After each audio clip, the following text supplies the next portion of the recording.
Veda. Welcome to SK education. मेरा नाम है सुमित के। दोस्तों, आज के इस वीडियो में समझने वाले हैं वेदों के बारे में कि उसके वेद के रचयिता कौन थे दोस्तों, जिनको अपुरुष कहा जाता है।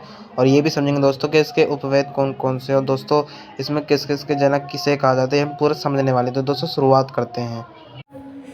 दोस्तों, भारत में जो जितने दोस्तों वेद हैं ना, इसमें सबसे दोस्तों जो पांचवा वेद है तो उसको पुराण कहा जाता है। लेकिन दोस्तों इसके अंदर जो सबसे महत्वपूर्ण माने जाते हैं, सबसे प्राचीन दोस्तों इसके अंदर वो सबसे दोस्तों 4 वेद आते हैं। इसके अंदर जैसे ऋग्वेद, यजुर्वेद, सामवेद, अथर्ववेद, ये दोस्तों 4 वेद आते हैं। और ये दोस्तों लगभग दोस्तों 1500 BC के आसपास लिखे गए थे। और जब दोस्तों 600 BC के आसपास दोस्तों आपको पता होगा कि किस तरीके से दोस्तों 16 महाजनपद आ चुके थे भारत के अंदर, स्थापित हो चुके थे धीरे धीरे कबीला बना के।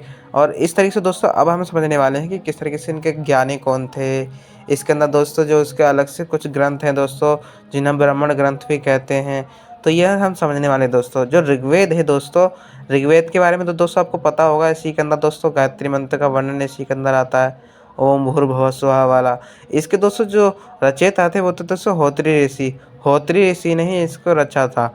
वैसे तो दोस्तों मतलब दोस्तों रचा यानी कि दोस्तों इनको संकलन किया। वैसे तो इनको दोस्तों अपुरुष कहा जाता है, यानी कि दोस्तों ये किसी पुरुष के द्वारा लिखे नहीं गए हैं इनको, बल्कि दोस्तों संकलन किया गया है। फिर इसके अंदर दोस्तों जो इसका जो ब्राह्मण ग्रंथ जो 2 हैं दोस्तों, एक तो दोस्तों कौशिकीय जो ब्राह्मण ग्रंथ है, और जो ऐतरेय ब्राह्मण है। इसके अंदर दोस्तों जैसे कि दोस्तों इसके छोटे छोटे पार्ट है, इसके अंदर ऋग्वेद के अंदर ये आता है। और इसकी बात करें दोस्तों हम उपवेद की इसकी, तो दोस्तों जो इसका उपवेद है वो है दोस्तों आयुर्वेद। आयुर्वेद के अंदर दोस्तों आपको पता ही होगा आयुर्वेद में कौन कौन सी किस तरीके से विद्या दवाई फवाई ये सब आपको पता होगा दोस्तों आयुर्वेद के बारे में। तो ये सब दोस्तों इसका लिखा गया है। आयुर्वेद के तो जो दोस्तों जो इनको जैसे जिसने बनाया दोस्तों वो प्रजापति कहा जाते हैं उनको। और दोस्तों फिर दोस्तों यदि हम बात करें दोस्तों जो ऋग्वेद है ना, इसके अंदर दोस्तों जो दोस्तों जैसे कि पुराने जैसे कि इसके अंदर दोस्तों सबसे प्रमुख देवता दोस्तों इंद्र हो गए, ये सब आ चुके थे इस समय। तो इस समय दोस्तों सब इसके अंदर दोस्तों मंत्रों के बारे में है।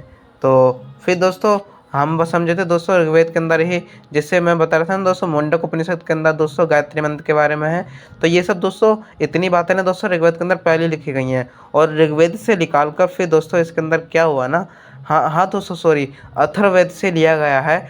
फिर इसके बाद दोस्तों ये मुंडक उपनिषद में डाल दिया। इस तरह से दोस्तों ये जो गायत्री मंत्र है, उस जैसे सप्तम विजेते हो गया दोस्तों, ये भी अथर्व इसी से लिया गया है।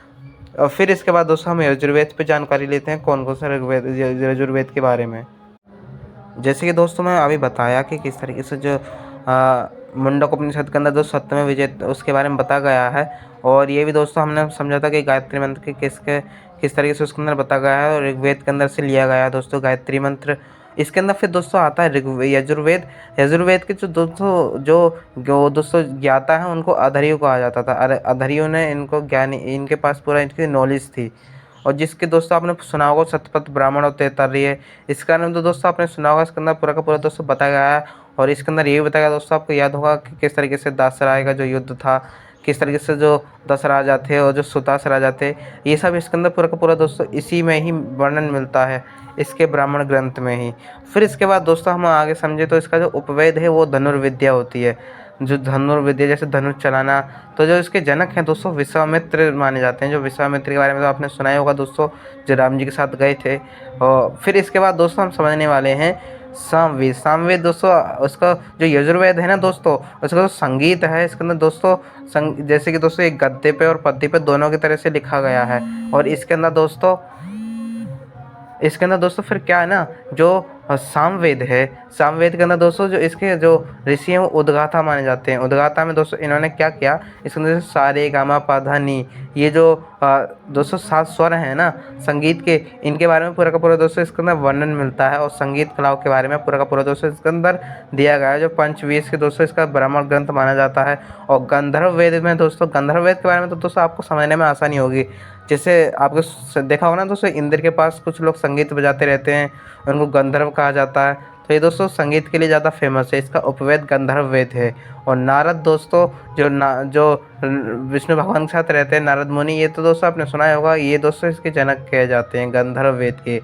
और अथर्व वेद में दोस्तों ये ब्रह्मा जी के द्वारा जो लिखा गया, जो दोस्तों इसके ज्ञाता थे अथर्ववेद। और इसी में दोस्तों इसके अंदर जो एक ग्रंथ है इसका गोपथ ब्राह्मण, तो इसका दोस्तों गोपद ब्राह्मण के अंदर भी दोस्तों जैसे जो अथर्ववेद है ना दोस्तों, इसके अंदर जैसे जादू टोना ये सब इसके अंदर पूरा का दोस्तों बताया गया है कि कैसे कैसे किसी को वश में कैसे किया जाए। और ये इसका जो ब्राह्मण ग्रंथ है वो है दोस्तों गोपथ। जो इसका जो उपवेद है वो है दोस्तों शिल्पवेद। शिल्पवेद से दोस्तों आपको समझ में आ रहा होगा कि इसके अंदर शिल्प कलाएँ किस तरीके से कौन कौन सी विज्ञान, चिकित्सक विज्ञान ये सब दोस्तों इसके अंदर बताया गया है। और जो इसके दोस्तों जनक हैं दोस्तों, और जो शिल्पवेद है उसके हैं दोस्तों विश्वकर्मा। विश्वकर्मा दोस्तों आपने सुना होगा, इनकी पूजा भी होती है दोस्तों। जैसे गोवर्धन की पूजा होती है ना, उसके अगले दिन बाद आते हैं तो विश्वकर्मा के लोग पूजा करते हैं। तो ये दोस्तों वही है। दोस्तों हमने समझ ली दोस्तों इसके बारे में। मिलेंगे दोस्तों फिर नेक्स्ट वीडियो में। आज के लिए धन्यवाद। जय हिंद, जय भारत।